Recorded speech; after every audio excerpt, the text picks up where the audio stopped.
Welcome to the Fundraising Elevator, where we're all headed up. This podcast is a production of ElevateNonprofit.com, an online learning platform for fundraising event professionals. We're coming to you today from the studios of the AV department.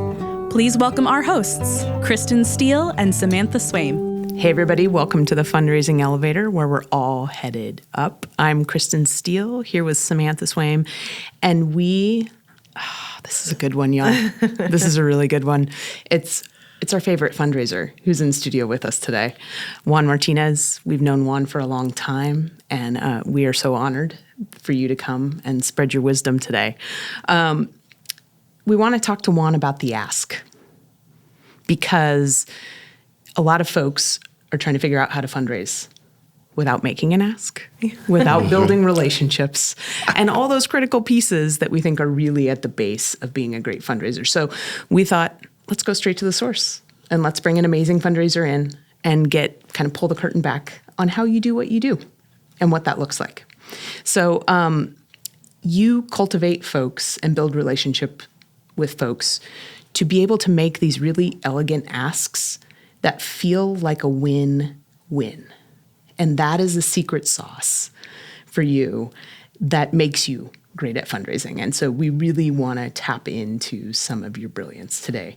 But before we do that, we're going to make you feel slightly awkward and listen as Sam reads your official bio. It's a pretty impressive bio. It is. Juan Martinez has been a leader and supporter of local, regional, and national nonprofits and social justice campaigns for nearly 2 decades. He served as the development director for over 8 years at Basic Rights Oregon before becoming the vice president of new business development for Metropolitan Group, a creative and strategic communications agency committed to working for social change. He has also been the program director for American Leadership Forum of Oregon, working side by side with other leaders to make a positive impact in our community across the state. Juan now works as the director of philanthropy at Latino Network, where he's been for 5 years, overseeing day-to-day development tasks and coordinating the organization's huge and phenomenally successful annual gala that just occurred, Noche Bella. We are honored to know him, and we are so lucky to work beside you and work in partnership with you and to have you on the podcast today. Thank you. Thank you for having me, both of you. It's so good to see you, Kristen and Sam. So I really feel honored to be here to have a conversation with you. Well, we're so grateful. Love it.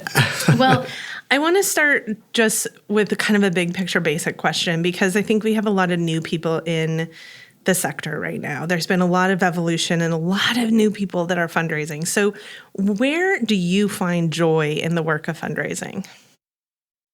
That's a really powerful and great question. I get that question asked quite a bit, actually, quite often. And so I tell folks when they ask me that it's really important for me to get out there and share the story about the work of the organization that I'm attached to, and really elevate the passion that I have for that work and make sure that they see it. And when they do and they have a connection to it, that excites me. So I see an opportunity for a relationship for the organization to be developed and for a process to begin to bring that person in to engage in whatever way possible to support the important work. And so I just like getting out there and being in spaces, meeting people who want to give back to the community and just make a big difference. And so I'm kind of strategic in just putting myself in those spaces intentionally outside of the work day, because that's when you make connections that are new and that can help grow the base for the organization that you're attached to. So I spend a lot of time out there in community and meeting people and telling them what I do about the organization and just getting them to be interested, to learning more. So just opening the door for some sort of an engagement to happen, possibly. So I like the challenge of that. I want to know even more specific what getting out there is for you, because I think if you're talking to like a new fundraiser, it's so beautiful to watch you talk to people about your work because it's so intuitive for you. But for a new fundraiser who's like overwhelmed by the idea of fundraising, it's like, I don't even know where to start. What does it mean to you to be out there? What does that look like? Being at events in the community, other nonprofit organization partner events, galas, fundraisers, community gatherings down at City Hall, summer and spring events.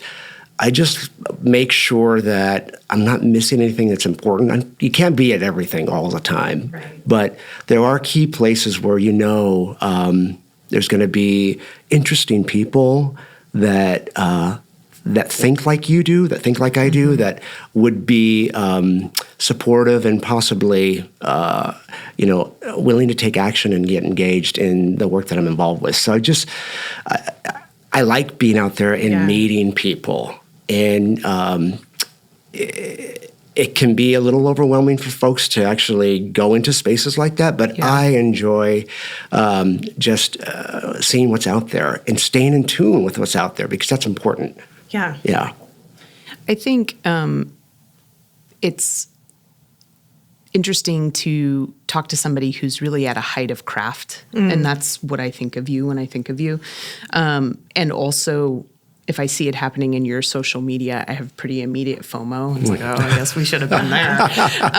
But you do, for all intents and purposes, look like you're everywhere all the time. And yet, in knowing you, none of that is inauthentic. It's just the water you swim in, and it's how you go. And there's an integration of what you're doing all the time that's really smart strategically.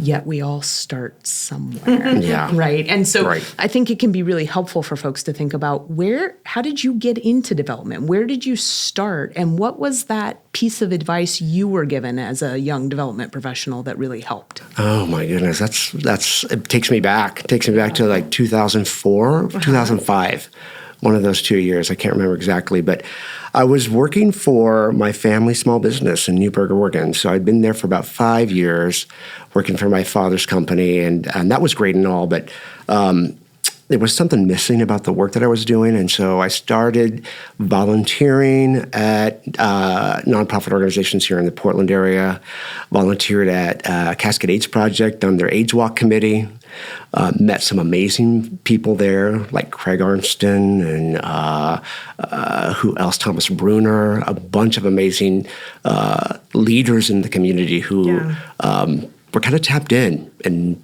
knew people. And so it was a great opportunity to be a part of that annual event at CAP. And then from there, I was asked to be on the board of Q Center before Q Center actually had an organization established, like a physical space. It was basically a board tasked to just get out there and share the story about why the LGBTQ plus community needed a space like this, a safe, welcoming space in our area in Portland. And so that was obviously something that was meaningful for me as I identify as a gay man. So this was right up my alley. And so joined the board, and I worked alongside amazing folks who were experienced fundraisers themselves, volunteer board members who were willing to share and kind of walk through some of the key best practices, so to speak, of what it means to make an ask and to get the story out there about the organization. And so it was a really good learning opportunity for me to be part of the Q Center board back in 2005. And so after some trial and error, I became more and more comfortable meeting with people, setting appointments, having coffee, and sharing that vision of the organization and getting them excited about getting involved. And so I discovered that was something I needed to do full time.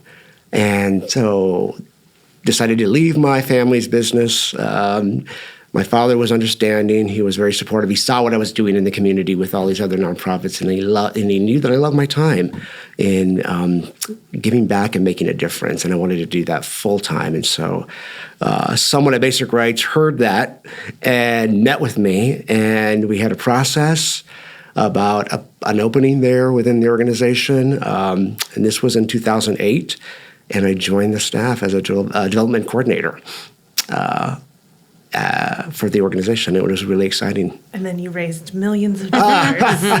Where I learned how to do more around fundraising and what that looked like, about connection and building meaningful relationships and sharing that story and vision. And practice does make perfect, because it was very uncomfortable for me. It was very, it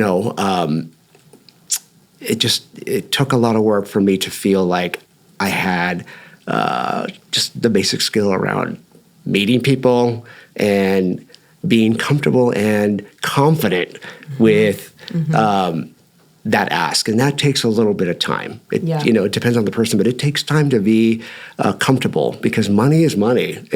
Sometimes it's hard to talk about money. Yeah. And I grew up in a household that was that way. We didn't speak about money. You just worked hard to earn that money, and you don't talk about it with people. So now I'm doing this, out there and bringing dollars into organizations, and I don't have that hiccup. I don't have that barrier. It's about getting people excited to play a role in making change happen, and so it's good. What do you think? Just as a follow up on that, we have a consultant locally who talks about sort of how we are as fundraisers coming out of our personal relationship to money and what that looks like. What do you think? Sort of, you have your family story around money and what that is, right? And now you, as a fundraiser, have a very different story about money, and money as opportunity, money as community, and that you're actually looking for ways for your donors to make impact and for their personal mission to come to fruition. What do you think was that shift for you? In terms of what shifted, do you think, to make that space feel like, oh, this is an invite I can make for others now? Yeah, I think it was just having more and more conversations and having them actually lead to something great for the organization. That's what started to do it for me. Once I saw that, okay, I can bring in some money here. This is actually working. And that made me more comfortable with the process. Yeah. And that's when I started to tell others, mainly my team that I was working with at Basic Rights, saying, hey, this is how we're going to do this. This is what's working well.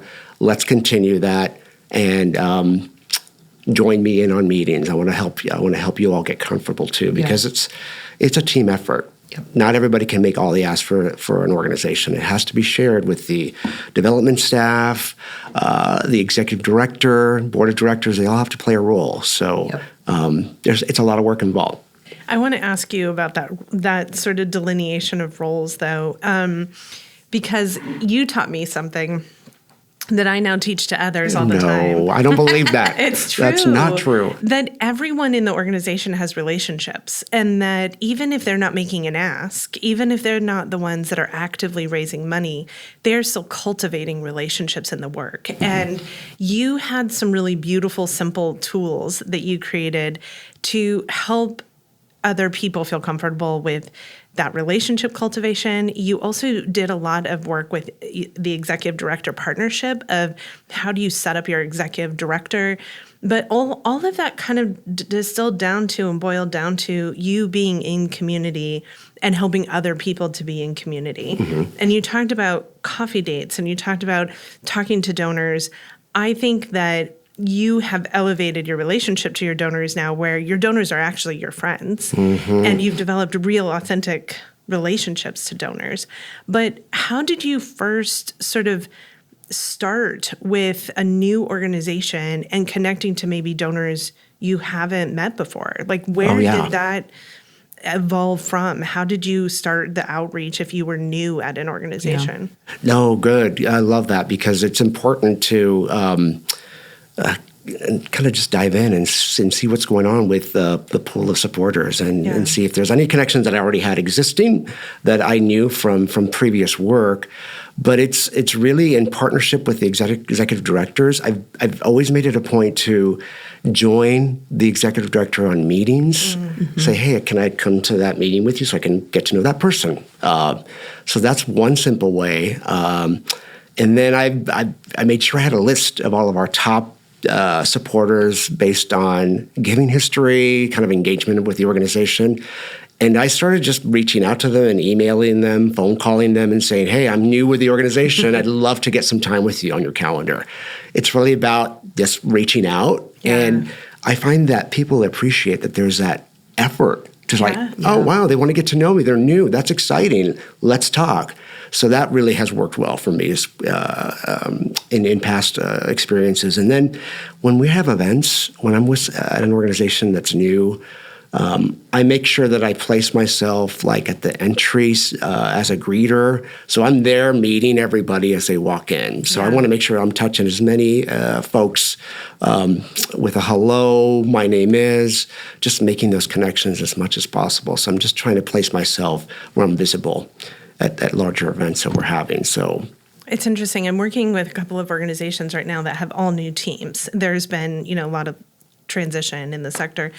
And the question I get, asked most often is, how do we even start this? Like, where do we even begin? And I feel like the newness is actually a resource because you have the opportunity to go ask people to tell you about the work of the organization and to say, why have you been involved? You've been involved a lot longer than I have. I'm new here. Yeah. So you tell me. And that, people will unpack their baggage for you and tell you their stories. Oh, yeah. And I think you've done that really well. As you've transitioned from organization to organization, you've frequently kind of had that 100 people, 100 day sort of target of who do I need to talk to and learn from. Right. And, there's that adage of ask for advice and get money, ask for money and get advice. I think that you've done a really beautiful job when you're new in a position of being in that role of tell me about this work, tell me why you're invested, asking for their advice, and then yielding lasting relationships out of it. Yeah. So I think that getting into the relationship is the thing that I think people are scaredest of. And yet that's where the revenue comes from. It's fun too to make connections and see who I know that's in the mix, like who's on the board, who's in the major donor pool, who's involved with capital campaign, whatever. Because I've been around since 1993, so I do know some people here and there. Yeah. And I'm older, so I've been around. So that's also a benefit. Oh, thank you. Work in progress. Process. Yeah. I think what's interesting too is good fundraisers have two components they have to battle. Time, meaning cultivation as an idea inherently has to take place over time, right? Right. So there's the piece of getting into relationship. You actually have to get on a phone or be in conversation with people. So that's one barrier for folks. But then that has to keep happening over time, which is the other barrier for folks. So true. Sometimes, when folks in organizations are burdened with, we have to raise $200K in 60 days. It's like, or whatever that looks like. That doesn't necessarily make room for both of those things. It should just be happening all of the time. So I'm wondering if you can talk a little bit about how you continue to cultivate folks and build relationships with folks outside of the ask, so that when you have to make the ask, you have the cachet to do that. What does that look like? It's tricky, but it's it's an important process to put into action and into motion. I mean, we need to make time to call and connect with those supporters in between the asks. And so that's a priority piece of work that I've put on my plate throughout the year, and then I give the executive director priority as well. That person needs to be in touch, talking with updates, giving updates to our donors and supporters. That's a priority piece. And there's end of discussion. So that has to happen. So I provide lists to the executive director that he calls, and it's like a signed list of donors that he's responsible for. And so I have my list, he has his. We have a board fundraising committee of 6 people. They all have their lists of folks that they reach out to as well. Then that's been really helpful to really pull in the board support there because, like I said earlier, one person can't do all of this for the entire organization. It has to be a shared workload or it's not going to get done. Yeah. And when supporters and donors see us reaching out and making an effort. We don't always get to have the meeting, but as long as there's effort, they appreciate the left messages, the email sent. They're like, I'm sorry, I didn't get back to you. When I see them out at a community event, they're like, thank you so much. Let's talk soon. There's that ongoing kind of trust that's happening, that genuine connection, and folks really appreciate that. And it goes a long way. So that's work that needs to happen, and it needs to be shared among the team. And I don't want to minimize the amount of effort there. I don't. Yeah. That's not what I'm intending to do. But broken down into a simplest thing, donor name, that's literally a phone call or an email, right? Like it doesn't have to, you don't have to work yourself up into a whole speech. There doesn't have to be a 20-minute story. It's literally like, Joe, I'm just checking in. Yeah. I have this really cool thing that came across my plate, and I thought of you, and I want to share it with you. It's so true. Exactly. You know, when you worked at Basic Rights Oregon, we were big donors to the organization. And we often got those calls from you, from your team, that were just, we have news to share calls. Yeah. And it said to us that we were part of the work, that we were part of the organization. Yeah. And it isn't necessarily a ask in the moment. It's simply, we have big news and we wanted you to be one of the first to know. We just passed the legislative agenda and we wanted you to know. Or we're having a get-together to thank our governor for the work that they're doing as an ally. We want you to be involved. That it was just kind of a regular touch base that we got from the organization. And I think the thing that I've often seen in your work on the receiving end as a donor is that you prep whoever is calling us with enough information that, unlike other organizations we give to, where we get a call that's specific to the dollar amount, right? I'm a board member. We've never met, but I want to thank you for your gift. And usually they name the dollar amount. I get a call from Tony, and he says, who's your current executive director, and he says, I want to thank you for your donation, but I also want to thank you for all the work that you did on our event, and thank you for an incredibly special event. That says to me that you've done your work to prep Tony to make sure that when he's calling, he knows that it's a more holistic picture. And I think there's a real conversation in the community right now about moving towards community-centric fundraising, where donors are more than just dollar amounts. Oh, yeah. And you are really good at prepping your executive director, giving them what they need to actually make an impactful call. And half those calls I get, like the executive director is en route to a meeting, like I can hear them driving. And it's not any less meaningful. No. You know, you've given them the prep that they need to make a meaningful connection. Yeah. And so bravo to you on the fact that cultivation is sort of this continual thing, to the point now, you and I had a conversation last week right before your event. And you said, I'm going to text that donor and ask for a lead gift for our appeal. The fact that you can text a donor to ask for a lead gift speaks a lot to that cultivation work that you've done. That's the payoff. It is. Right? Yes. Yeah. You've put in how many hours to get to that point? That's the time piece. And I also, going back to just being in community, seeing people on a regular basis in between stuff that I'm doing with my own organization, that goes a long way. They see that you're out there, interested in other things happening within Portland. I think it says something, right? Yeah. And then also, I don't want to forget this. You have to have people come and just celebrate with us. Reception to thank our donors and supporters.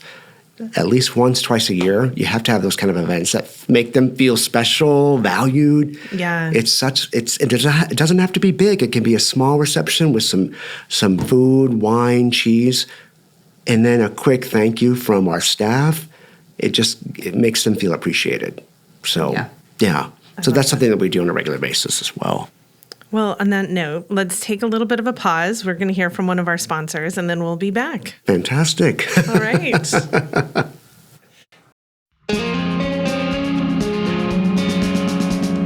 The Fundraising Elevator is recorded at the AV department in Portland, Oregon.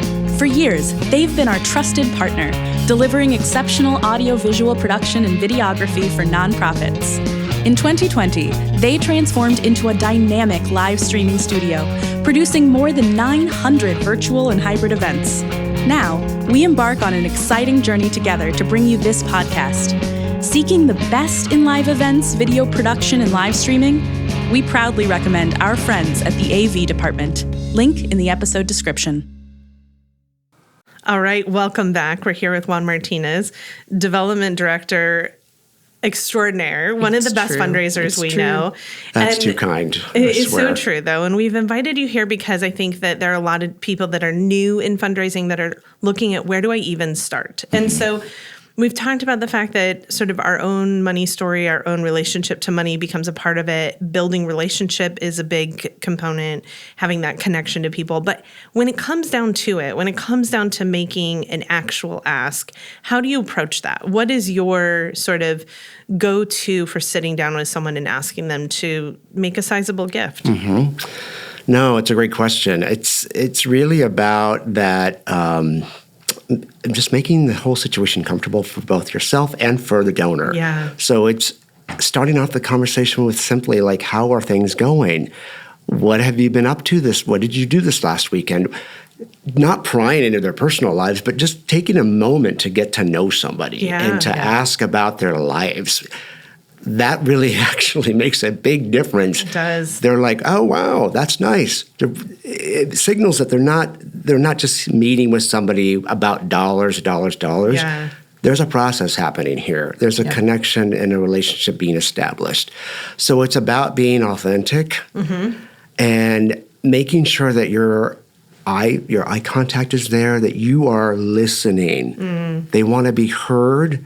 And that's something that I got as advice when I was starting out in this work, is like, make sure that you listen to what they have to say and make sure that you're paying attention to that. Yeah. That goes a long way. So the donor will advice. tell you. I mean, they'll tell you why they give. They'll tell you what they want to give to. Yeah. I mean, the listening component. So how often do you ask open-ended questions? Do you just like, I need 10,000 from you? Or are you using like more, what do you love about this work or this organization? What's your sort of process in approaching an ask? I usually go into a conversation knowing what I likely will ask, because I've just done the research in the background based on, the donor's giving history, with our organization or with other organizations out in the community. And so that comes into play. And then just, their level of engagement. If it's a first-time donor, it's not going to be something monumental typically, unless there's a situation that has opened up that there could be, because they took a meeting in the first place. So it just kind of depends. It's a case-by-case basis, really. And so I go into the conversation talking about what we're building support for and making sure that they have clarity around that. And I often mention who else has been on board. Like, what other companies have signed up for this? What other donors have committed and lended their support? Folks like to hear often who else is in the mix of supporting our cause, and it makes them think, oh wow, that person I know, or I've heard of that name. That's interesting. So it, just kind of offering up that community's coming in. Here are some big players. That can go a long way as well. So I've been on the receiving end of that conversation in which it says to me, I'm not the one that's going to be putting up all the money for this organization to exist. It says there's a whole community of support. It kind of creates a sense of trust. Yeah, that's true. Because I think so. It demonstrates that other people are on board. Yeah. It's also that you can be part of something successful. Yeah. Yeah, that's right. Exactly. And while everybody loves to root for an underdog, also we want to invest in successful things, which really, that's what we're asking donors to do. My curiosity comes in the no. I think as fundraisers, how we handle no is as important, sometimes if not more important, than how we handle yes. How do you handle no, and how is that an opportunity? No comes often, more than we realize. Yes, it's just part of the mix of our work. Yeah. And we can't take that personally. We can't feel like, oh, I just did this badly. I had this wrong approach. It doesn't mean that at all. Yeah. It means the timing may not be right for the person that you're speaking with. And so when I get a no, I just often come back with like, you know what, let's talk in a couple months. There's something coming up in the horizon that you might be interested in. I want to add you to our newsletter. Would you be willing to be added to our quarterly newsletter to get updates about what we're doing? So I do those types of things, and then make sure that they get invited to some sort of activity, whether it's be a program activity to see the work in action, That's smart. or to be a guest at our gala event, for example, to hear more about the organization. Oftentimes, when they see the stories on the screen about what's really being done that's impacting the lives of our community, they're willing to like, oh my God, I cannot say no. I need to support this. So involved, asking them to be a guest, hosting them for an event or an activity I think is a good way to go. I love that your response is story. Yeah. Yeah. Is that your response to a no is Yeah. bringing them into the story of Yeah. your organization. Yeah. That perhaps they don't have the full story to really, and yes, it may be a timing issue for them. It may Sure. be a funding issue for them, all of those pieces, but also it may be some hesitancy around not knowing enough and not knowing how their personal mission and the mission of your organization, I think how that's they're right. really in alignment. Yeah. I love that. Well, Wow. I have a speed round of questions for you because Oh, I want goodness. to understand some pragmatic things about your day and how you actually orchestrate around fundraising. So, Okay. how much time are you actually with donors versus sitting at your desk? How much time am I spending with donors? Oh my God. I am spending a lot of time engaging and interacting with donors on the regular basis. That's where I want to make sure I'm dedicating like 60, 70% of my day. Does that mean you're out of the office a lot of times?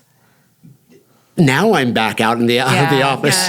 Yeah. There was a time, as we all know, that everything was done Zoom, Yeah. via email, via phone.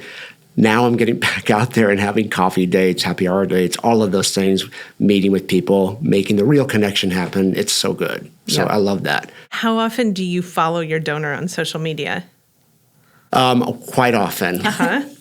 I make sure that I see them and Yeah. what they're interested in. I get to learn more about that person. And if I'm comfortable after making some, a series of conversations and connection happen, I, ask them to be friends on Facebook. They often ask me the same thing. So Yeah. it's kind of a mutual situation, but I like So it. in reverse, how much is your social media a part of your fundraising work? People are surprised that I don't put a lot of asks of my organization on my own personal page, Yeah. but I do that here and there. It's kind of strategic and when I feel like it's important. But what's strategic, and I'm going to name this because Yeah. I think it's brilliant, is you're not putting your asks on social media. What you're doing is you are showing yourself at every turn in relationship with people. To me, Yeah. that's more powerful, Yeah. and that's more worth my time. Yeah, absolutely. Yeah, I think people get to know you through your social media. And that's, Yeah. I remember working with a development director a couple years ago in which she was shocked and horrified that I would follow donors' social media. And I was like, but that's how we share our world. Like that's how we connect to the world often is this is the vacation I'm on. This is the thing I'm interested in. I know about you because of your social media that you are a runner. And so when we sit down, I can ask you, how was your run? Totally. I know about you that you have cats. I can ask you about your cats. I know that you Rambo's have great. great. Love it. I know that you have nieces and nephews and Yes. your family is local. Yeah. That all of that helps us to have even deeper relationships. It's so good. It works. It's like does. magic. It makes the conversations even more natural and more real. So when you meet with your supporters, and it's important. So then how much of your time is phone versus email versus in-person meeting? It depends on how they want to be connected. It's some folks from via email. That's how they respond. We talked about text earlier. Some folks are more often than not. Really? Some of my biggest donors are like, send me a text. Seriously, it's so, I'm like, really? They're like, we know. Just let me know what you need. Just for context, though, I feel like I need to give some context for folks. Okay. Because when you send a text to some of these donors, you're not just saying, hey, come to my event. You're sending a text that says, I need $100. Can I have $50,000? And you're getting yeses back via text. That speaks to me about your cultivation and relationship building. Because people trust that you are a good steward of their funds. Yeah. And that you see them as a part of the work. Yeah. Which I think is really powerful. No, I thank you for saying that. I think it's it just depends on the person. A phone call is kind of the most common thing. People are still kind of coming out of the COVID and like they like the schedules that they had around just Zoom. They could, we all kind of like the convenience, right? Sure. And folks are now starting to come back and do more things, over coffee, which is exciting. It just makes a big difference when it's kind of more one-on-one. So I'm looking forward to more of that happening. Yeah. Sorry to interrupt. I think also, though, what that's saying that it's important for some of our newer fundraisers or fundraisers who feel like I'm just getting walls, I'm just getting no's. What I've known to be true about you is asking donors how they'd like to be in conversation. Absolutely right. Yeah. That if you continue to attempt to converse with someone in a channel that they're averse to, you're already on the wrong foot. Right. You're saying, I have one way, it's my way or the highway. What you need is not as important to me. And that already is telling them a story about their relationship with the organization. Yeah. And that shows you're not listening or paying attention to how to make this happen with this particular donor. So it's really important to pay attention and just follow up in the way that they want to. Yep. So, yeah. Well, one last speed round question before we take a break. How many donors are you personally cultivating at once? Do you have Sam. a docket you're working with? Do you kind of carry a portfolio of donors, or is it just as many as you can manage? It's as many as I can manage, honestly. So it's because time is so limited for everybody, and it's broken out by list, like I talked about earlier. But there's a lot of overlap too. So. When somebody's out on vacation, when my ED's out on vacation, then I'm, taking a look at that list and making sure that those folks are hearing from us about things that are happening. And so it was really interesting. The last 3 years, we've been operating all of our fundraising efforts alongside of a major capital campaign. Right. Oh, yeah, just that. So there was a very interesting kind of dance between meeting with our folks about supporting general operating work and program work at the organization, and then meeting with folks to talk about this facility, community space that we're building, and getting them excited about that. So that was an interesting process to go through. And we had to build out our team to make that happen. Yep. What an incredible team you have right now, too. You really have built out your team. I'm so grateful. The campaign work, though, gave you stories that were so rich. I mean, the number of communications that I received from you that was, hey, we want to let you know we broke ground. We want to share with you that we were featured on the local news. It just gave you lots of little tidbits that you were able to continually bring us in with. Here's news. I have something to share. I want you to be a part of this. And that's powerful because I think that when donors are giving to an organization, they are as invested in the end results. Yeah. And so feeling connected to the progress helps them stay included and a part of it. And often they show up with more support. That's true. It works. Yeah. And I'm happy that I have a bigger team because now I've got folks focused on contracts, focused on grants and foundation relationships. I've got somebody that's really more, James is really owning up the corporate relationships, the business partners, which has been really helpful because that allows me to be free and accessible to our individual donor pool, which we've always been trying to build up at Latino Network, the organization I work for now.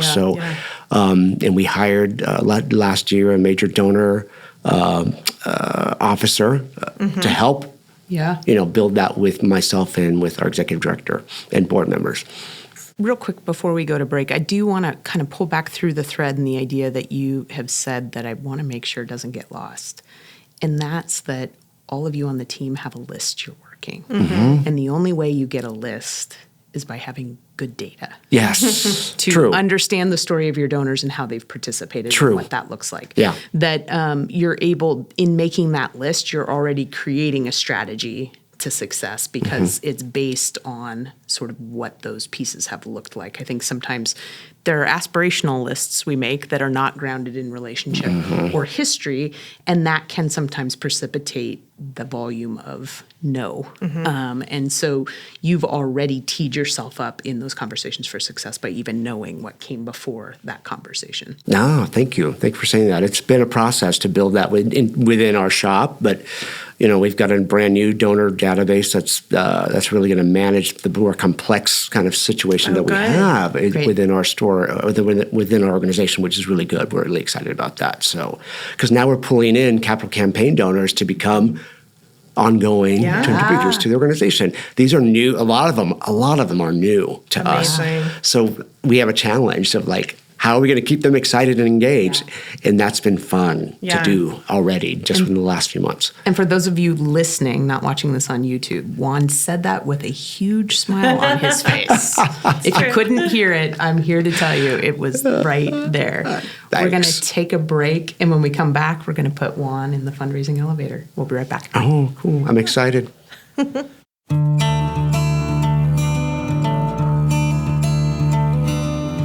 Elevate, we believe in bringing people together. Our online learning platform for fundraising events has webinars, workshops, downloadable tools, and more designed to save you time and stress when planning your next event. We're getting nonprofit, development, and event planning professionals the tools and ideas they need to create events that inspire donors and raise more money. So join us at elevatenonprofit.com. The link is also in our show notes.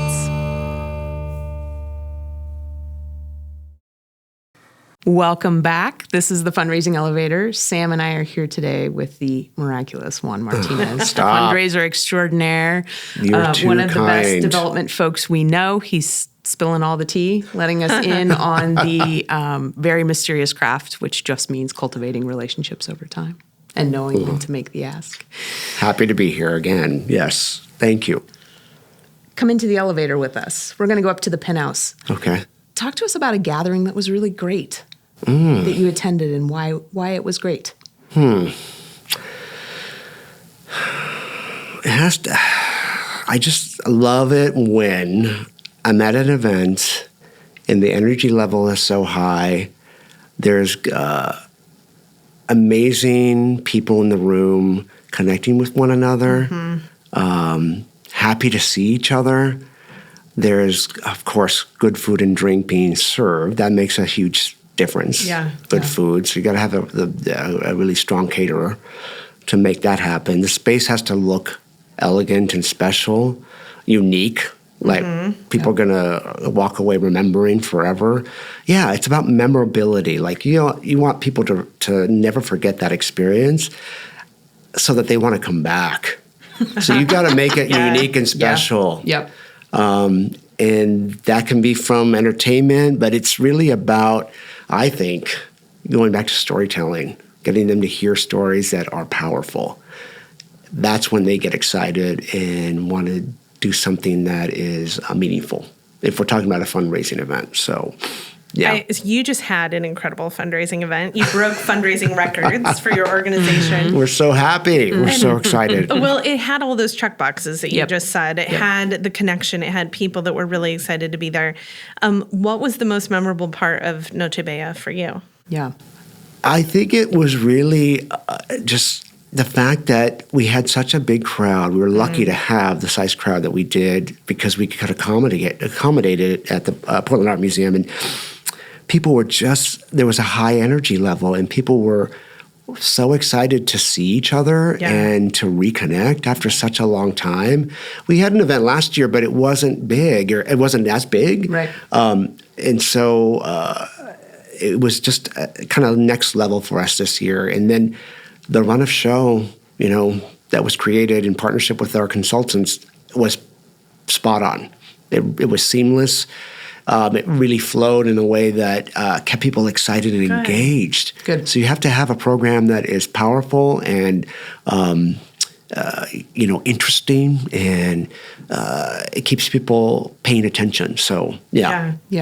I think that's a piece that doesn't get as much time and attention sometimes in the midst of all the event planning, but really a lot of other things can go sideways. So true. If that's on the money.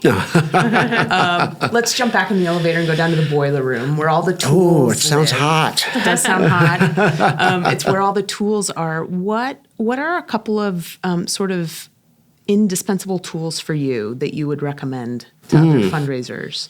And they can be like figurative tools, literal tools. Like what are pieces that you carry with you and use?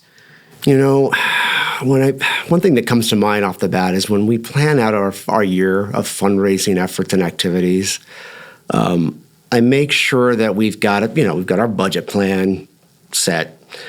But then on top of that, I often layer push goals so that we can just stretch, do a little bit more about bringing people in. If we have an event, we're going to try to do a bigger attendance or just gather more people. If we have our year-end campaign that's X amount of dollars, that's great for the budget plan. Then we want to do a little bit higher. So it's really about having that push goal and getting people excited about working toward that. So you'll ask any of my team, they're like, yeah, push goals. We talk about them on a regular basis.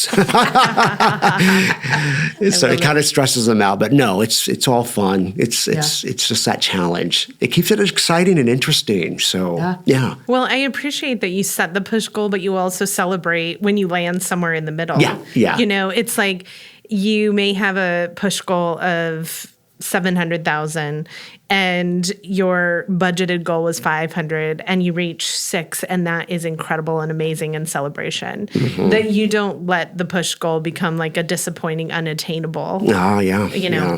But it just kind of urges you toward what else could we do? Yeah. No, it's good. And then another thing, I think in our toolbox, that we try to have these connectors that are willing to be more like ambassadors to our organization that want to offer up companies or individuals that we can be connected to so that we can engage them. So those connectors are really vital to just broadening the base of support. And that's been something that we have taken seriously and really valued during this capital campaign time for us at our organization. Is like making sure that we ask the person that we're meeting with, who else do you know in your world, in your community that you think we should share this story with?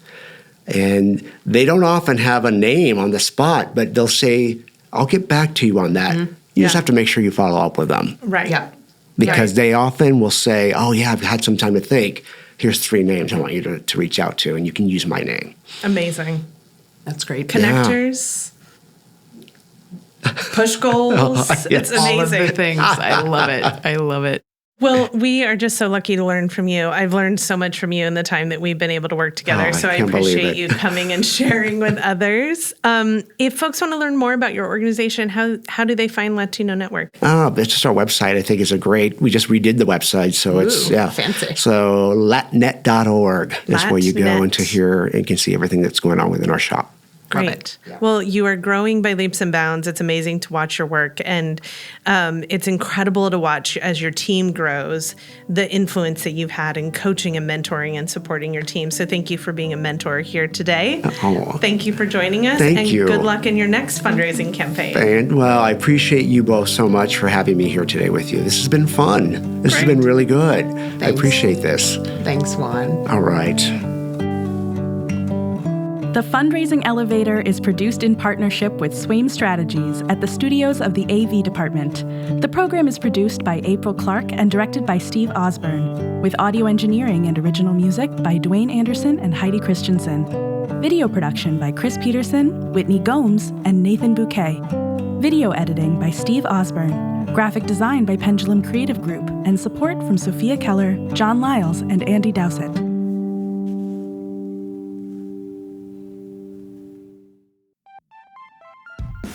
Loving the fundraising elevator, but wondering how you can talk to Sam and Kristen? Well, now's your chance to do it. Book one-on-one consulting time with Swaim Strategies experts Sam, Kristen, and Mary, and get all your event questions answered. Our team has you covered on strategic planning, fundraising strategy, storytelling, data tools, and registration support. Get the tools and the help you need to make the most impact at your fundraising event. Book at elevatenonprofit.com. The link is also in our show notes.